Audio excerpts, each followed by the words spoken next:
Qu'est-ce que dans le domaine de l'art, l'homme essaie de viser, si ce n'est l'absolu de la beauté, de l'émerveillement, de l'extase? S'élever, là aussi, jusqu'au bout du bout.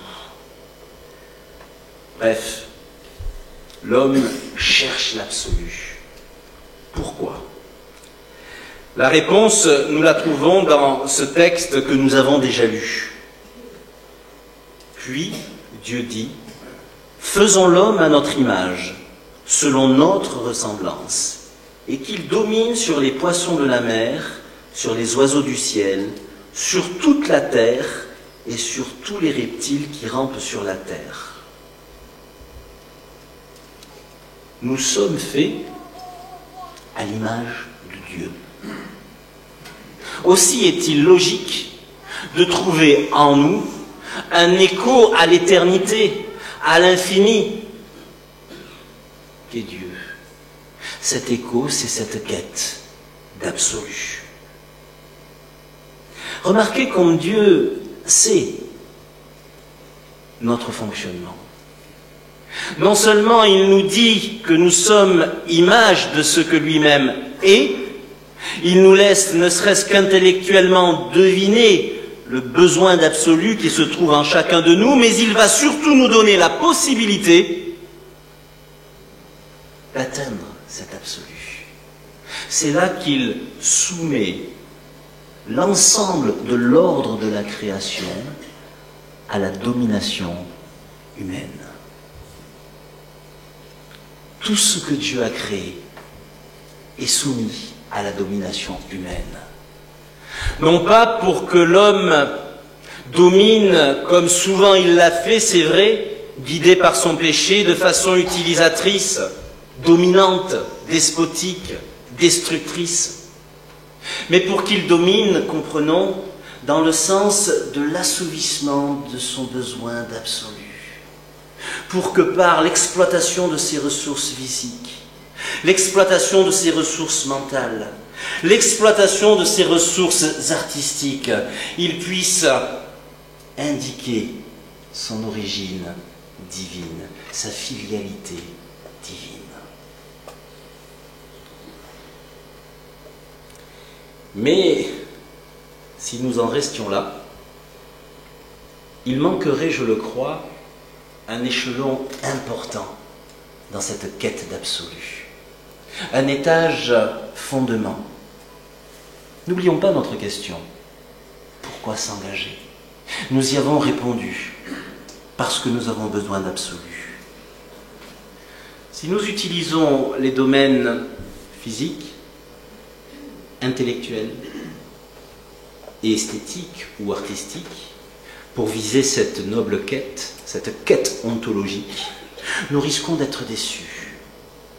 Il faut, chers amis, pour que la quête soit complète, pour que la soif d'absolu soit étanchée, que nous nous livrions à la conquête du plus beau des domaines qui a été livré à notre observation, notre entendement, Dieu lui-même.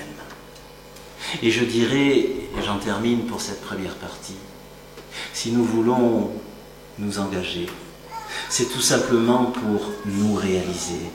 Et nous réaliser surtout en investiguant tout ce que Dieu a livré à notre possession, domination, mais surtout en nous livrant à l'investigation de sa personne, manifestée notamment en Jésus le Christ.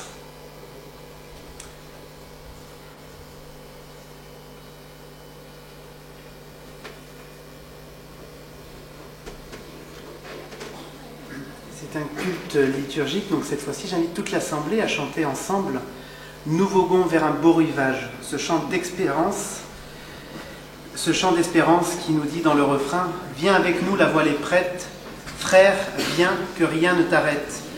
Plus d'ouragan de tempête au séjour du Dieu d'amour, plus d'ouragan de tempête au séjour du Dieu d'amour. » Un chant d'engagement. J'invite toute l'Assemblée à se lever pour chanter ce chant ensemble. Nous chanterons les deux premières strophes. Nous voguons vers un beau rivage que Jésus nous dévoilera. Nous ne craignons aucun naufrage.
board the ocean, you can only come this far. And who showed the moon where to hide till evening?